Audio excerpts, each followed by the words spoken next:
The Holy Zohar tells us in Parshas Vayakel Reish Aleph that tefillah is so powerful, taking the magic of the ruach, the spirit, the human spirit, mixing it with desire. Mamash, it's like an unbelievable mystery. It's a mystery. For a tefillah can split through the atmosphere, it could split through the firmaments, it can open up, mamash, all the doors and penetrate the deepest of the deep. And we shouldn't forget this. We should always remember when we are about to daven, we're wielding the most powerful weapon. I heard a story from a Chabadnik. He said, in the name of the Tzemach Tzedek would tell over how once there was a simple farmer who lived in a village near Yerushalayim. And this farmer would come with his fruits and vegetables to sell in Yerushalayim once a week. And as well, he seized the opportunity and he brought a siddur and he would go to the local Rav, and the local Rav would teach him how to daven. Every single week, a little bit more about tefillah, a little bit more about tefillah. Once, when he was coming to sell, he comes to Yerushalayim, Ir HaKodesh, and he sees the streets are empty, they're barren. And he gets nervous. He says, is it Shabbos? Did I forget it was Shabbos? I don't think it's Shabbos. Maybe it's Shabbos. And he quickly runs to the Rav's house.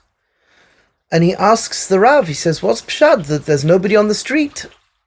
And he sees people walking around with talis. The Rav said to him that because of the drought,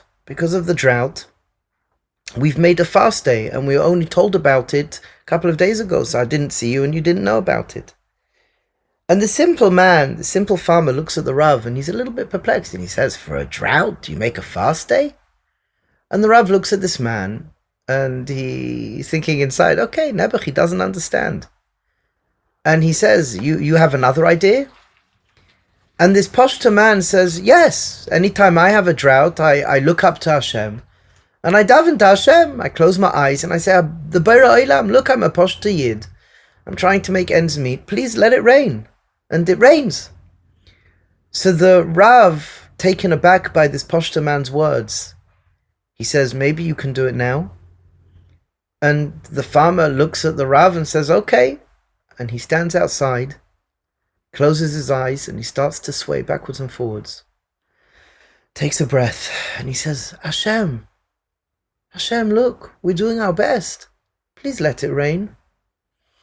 And within a few minutes, it started to rain. This Rav stood back, and he sighed. He goes, Oy, vai.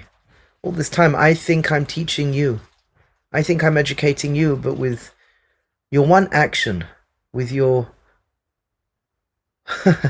one tefillah, you brought wet rain.